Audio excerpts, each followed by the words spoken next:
kuulsime täna ristiusu ühest tsentraalsest tõest, et meie peame uuenema ja see peab olema tõesti nii põhjalik, mis sarnaneb uussünniga. Vaimulikus keelemurdes tahaksin vaid lisada veel ühe teise sõna, mis võiks meid sellel teel kergendada. Ma loen 1. Johannese kirja 2. peatükist 2. salmi. Ja tema on lepitus meie pattude eest, kuid mitte ükspäinis meie, vaid ka kõige maailma pattude eest. Oleme harjunud, et evangeelium hea sõnumina pakub inimesele praktilist nõuannet. Ja kui kuulsime uussünnist, siis tunnetame, et seda meie küll igatseksime. Ja kui apostel Johannes rääkis ja tõstis tähelepanu keskusesse Jeesuse Kristuse kui lepitaja, siis usun, et 20. sajand on sama tänulik Jeesusele Kristusele kui lepitajale kui esimesel sajandil. Teame väga hästi Kristuse kannatuse ajal, et kui inimkond sellise lepitajaga, kui Jeesuse Kristuse isik on, kohtuks meie kodudes, meie isiklikult igaüks, milline oleks siis meie kodude, ühiskonna ja riikide vaheliste suhete tase ja milline lootus oleks inimeste südameis, kui nad vaatavad vastu oma tulevikule ja igavikule. Apostel Johannes selles salmis, nii lühikene nagu ta on, rääkis Jeesusest kui lepitajast. Ja see ei ole mitte selline väikene, heatahtlik, sõbralik leppimine, vaid siin räägitakse lepituse suurüritusest. Kristuse kannatuse ajal on see Kristuse Jeesuse vääriline, kui me head sõnumit jagades räägime Jeesusest kui suurlepitajast. Meie tunnetame, et sellist lepitust alustada, mis puudutab tervet inimkonda, selleks ei ole võimelised mitte riikide ja rahvaste juhid, vaid seda suudab ainult Jumal isiklikult, kes on universumi autor ja inimese looja. Me oleme harjunud lapsepõlvest saadik sellega, et kui meie oleme sattunud teatud pinge alla ja meie sellest vabaneme ja lepituse kaudu oleme selle saanud, meil on kogemusi, ma arvan kõigil. Olime kord väikesed, eksisime, tundsime, et me olime süüdi, siis olid meie silmis pisarad, mis otsisid andestust. Ja kui kellegi käsi oli meie peal, silitas meid ja ütles andestatud, see oli suur rõõm. Ma arvan, et meie oleme elus mitmesugusel tasandil sellist lepitust oma südames tundnud ja see rahuldab meid nooruses, keskeas ja vanaduses. Ma olin kord ühe halli vana isa juures, tütar kutsus mind sinna ja tema eluaastaid oli 95. Ta ei kuulnud ja rääkisin paberist tehtud toruga temale kõrva juurde ja küsisin, papi, mis on sinu vajadus? Ta midagi ütles, aga see oli nii nutuga pooleks. Ja siis ta nimetas, et tüli on. Ja mina küsisin, kellega siis see tüli on? Vaatasin ta tütre vastu, kes suure armastusega teda hooldas. Ja siis ta nimetas, et Jumalaga olen tülis. 95-aastane mees ja tülis Jumalaga. Ta otsis lepitajat ja raske oli sellel teekonnal talle valgust näidata, aga kui ta oma käed ristitas ja nuttis, ma ei kuulnud mitte tema teadlikku palvet, siis ma aimasin, mis see tähendab, kui inimesed oma nooruses oma keskeas ja vanaduse aastates otsivad lepitust. Täna nimetasin, et Jumal tuli inimkonna keskele sellise suure pakkumisega. Kui mõtleme hetkeks sellele tagasi, et Jumal riskis inimese luua vaba olendina, kes võib valida ise, otsustada, mõelda ja ka teha, mida ta liial pähe tuleb. Jumal oleks võinud piirata, teatud meie aastate järgi mingi sortiin panna sellele, et meie vananedes paremaks muutume. Aga Jumal julges luua inimese vaba olendina. Ja peale selle, kui inimene oma väga piiratud tõkke, mis oli ainult hea ja kurja tundmise puust, mitte vilja võtta. Ta kasutas just seda oma vaba valikuvõimalust ja eksis ja langes. Ja pärast seda tema tundis, et ta jääb Jumalale võõramaks. See pilt, mida praegu jutustan, saadab 20. sajandil inimest. Inimene tunneb, et Jumalaga tegelemine nagu paneb teda distsipliini alla. Kerge on elada, kui meil pole vastutust Jumala ees ja meie võime ise otsustada ja oma elu planeerida.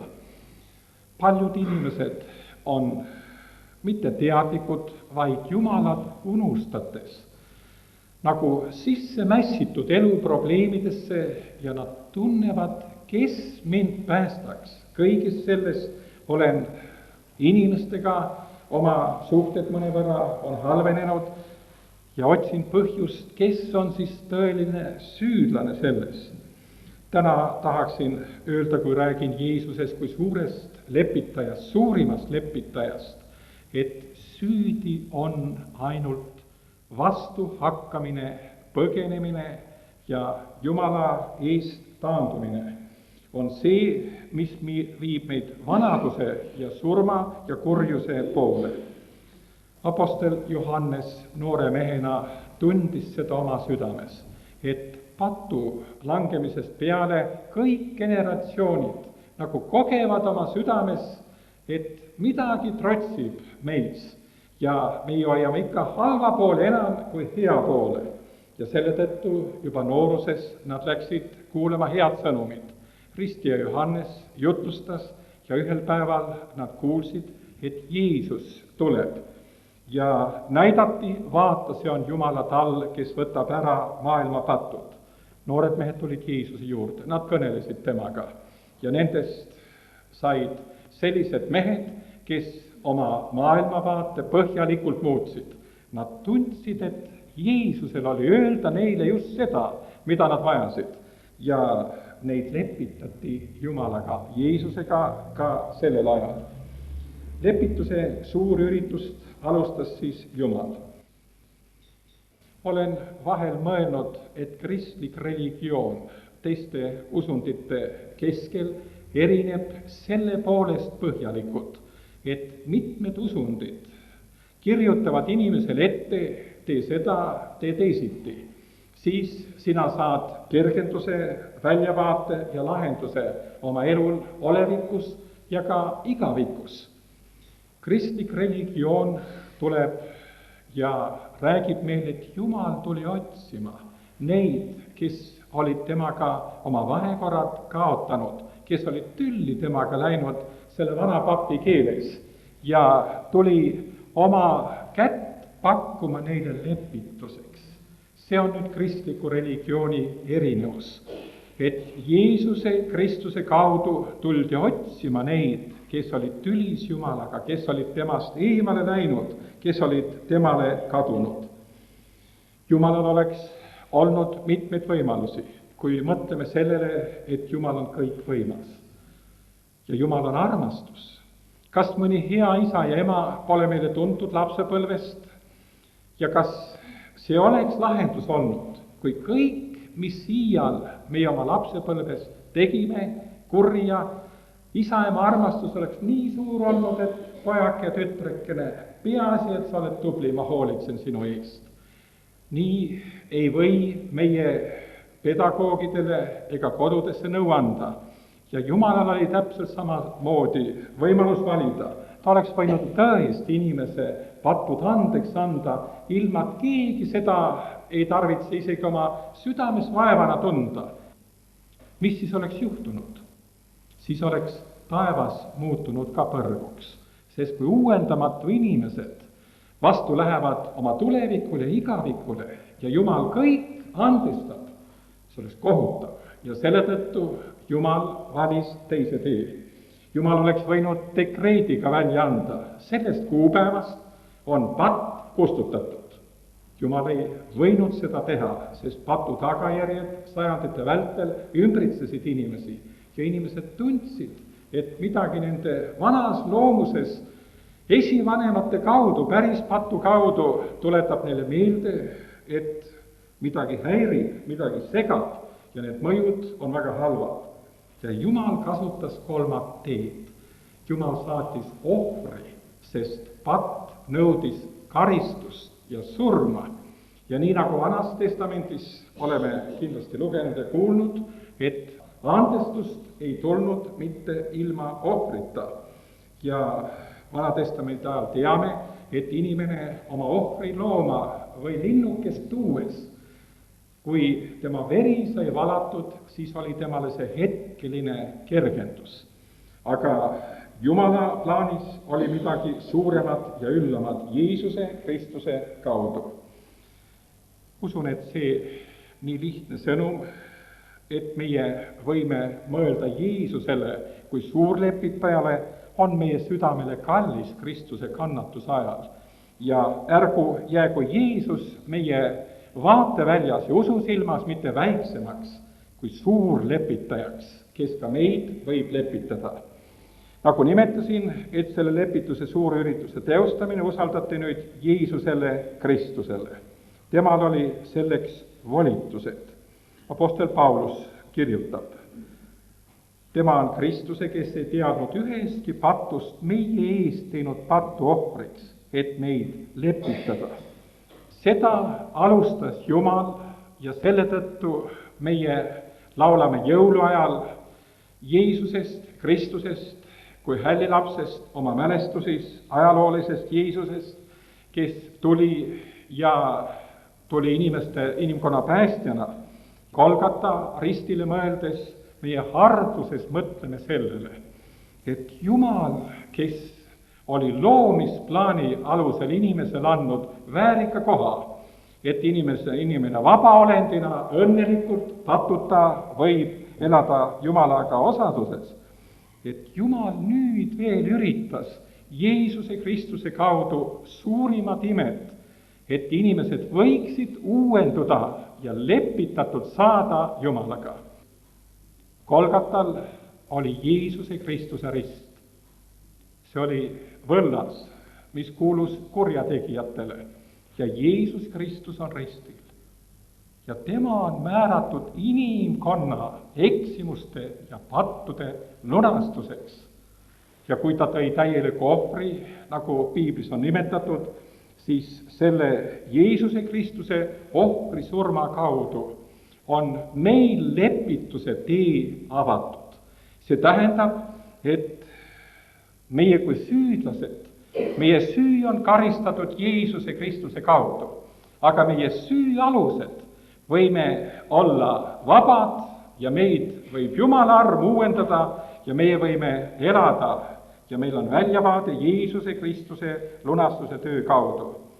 See nii lihtne mõte meile, olgu meile Kristuse kannatuse ajal väga kallis.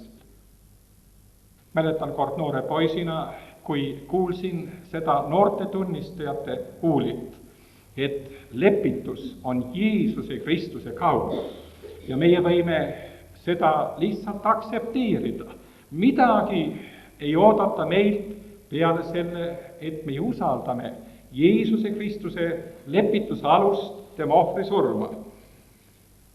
Kutsuti eespalvele ja ma oma südames mõtlesin, kui Jumal on nii suure algatuse teinud inimkonna õnnistuse kasuks ja ma olen üks väikene poiss ja ma tunnen, et minu südames on ka leppimatu vahekord Jumalaga ja ka teiste oma kaaslastega ja mul ei ole kõlbelist jõudu, millele ma võiksin toetada. Lauldi seda laulu, üks on minu eest maitsenud kannatusi. Kaunis laul, see oli noorte esituses ja koor on patud ristile jäid. Ja ma tunnetasin, et mina täna julgen ka uskuda seda, et minu eksimused ja minu süü oli ka Golgata ristil.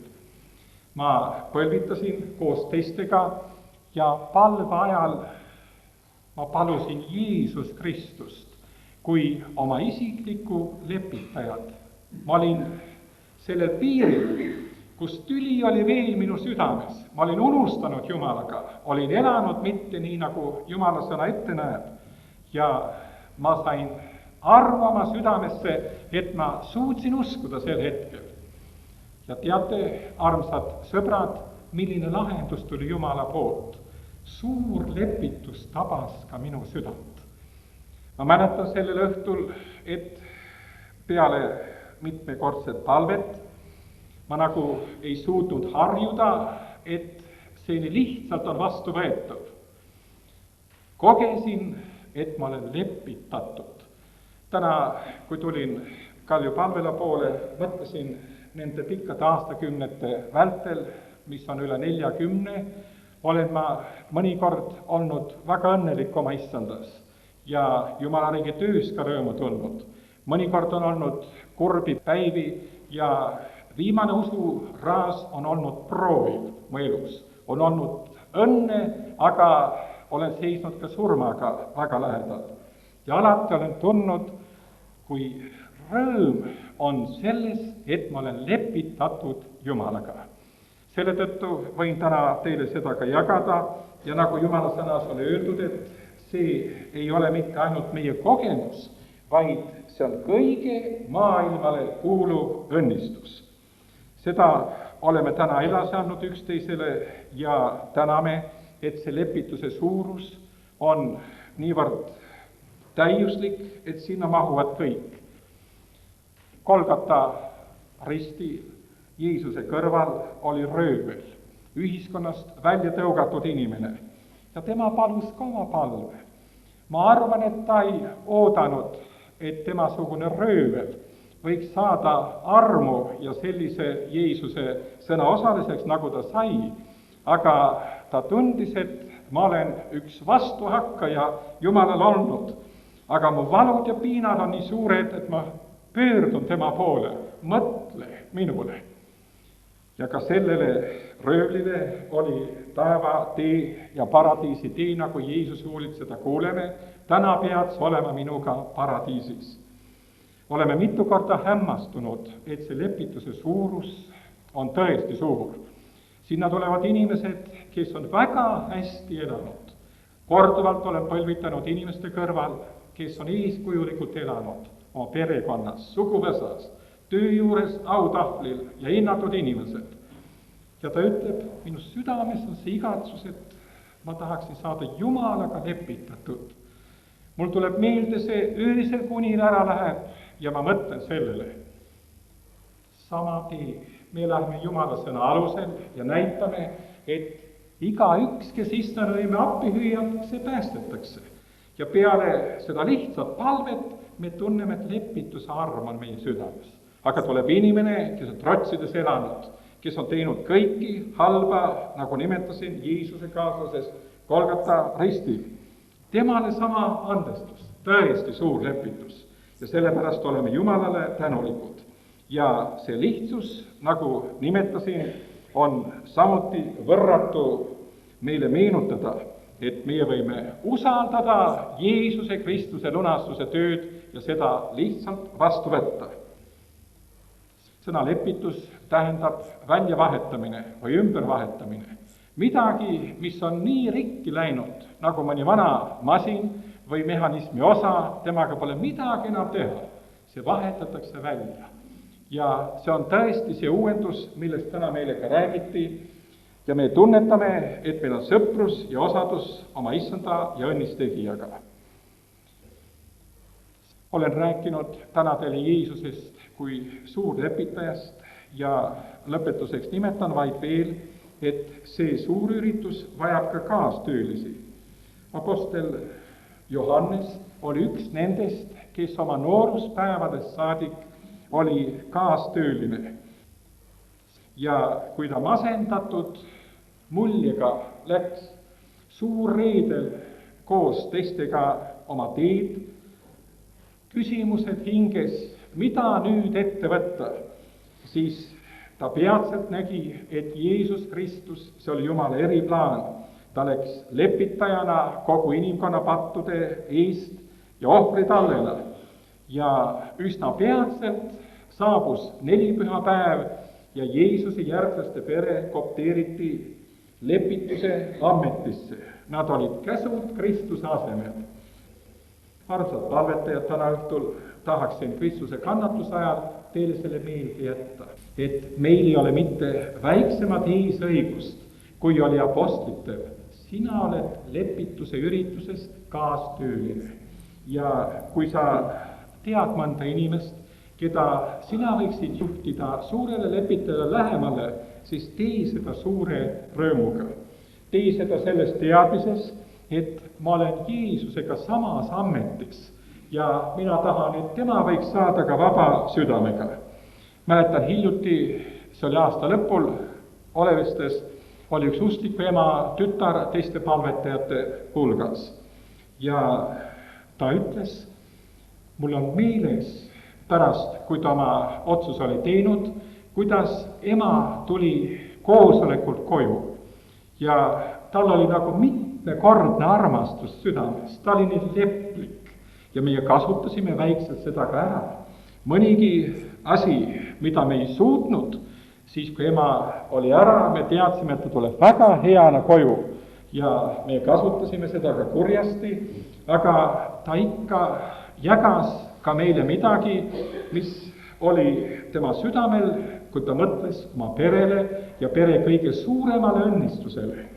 Ja kui ema oli üsna vilets ja halvatud juba, aga ta rääkis veel, siis ta kutsus oma 5 tütart ja ütles neile, minu suurim soov on see, et kui ma igavikku lähen, et ma kuuleksin teie huulilt, kas te tahate elada nii Jumala meelepäraliselt, et te võiksite selle käe, kes teil on lepituseks sirutunud, ta rääkis Jeesuse Kristuse lunastuse töös, ärge seda kätt põlake. Teist ettepanekut lepituseks Jumalaga ei tule, kui Jeesuse Kristuse kaudu. Tütar, kes palvetas, ütles, ma ei vabanenud sellest sündmusest ja sellest heast soovist, mida ema huulilt kuulsin. Ja nimetas, on läinud umbes 5 aastat, mäletan ema mulda sängitamist ja kui ta sellel õhtul palvetas, siis ta oli väga rõõmus. Ütles, nüüd olen mina ka lepitatud ja ma lähen oma õdede juurde ja räägin neile ka sellest. Ta on ustav kaastööline teiste hulgas, kes vajavad lepitust. Niimoodi meie kogeme seda rõõmu, mis toob kaasa lepitus. Ole sina hoolas selles töös. Keegi hiljuti ütles, teie räägite oma kokkutulekutel paljudest huvitavatest asjadest ja arvan, et võib-olla ka mõnel täna õhtul on südames. Me oleme kaanani keeles üksteisele oma mõtted edasi andnud ja rääkinud ka lepitamisest. Ja oleme rääkinud, et on käskjalad, need, kes meid suunavad sellel teel Jeesuse Kristuse juurde. On olemas lepituse sõnum.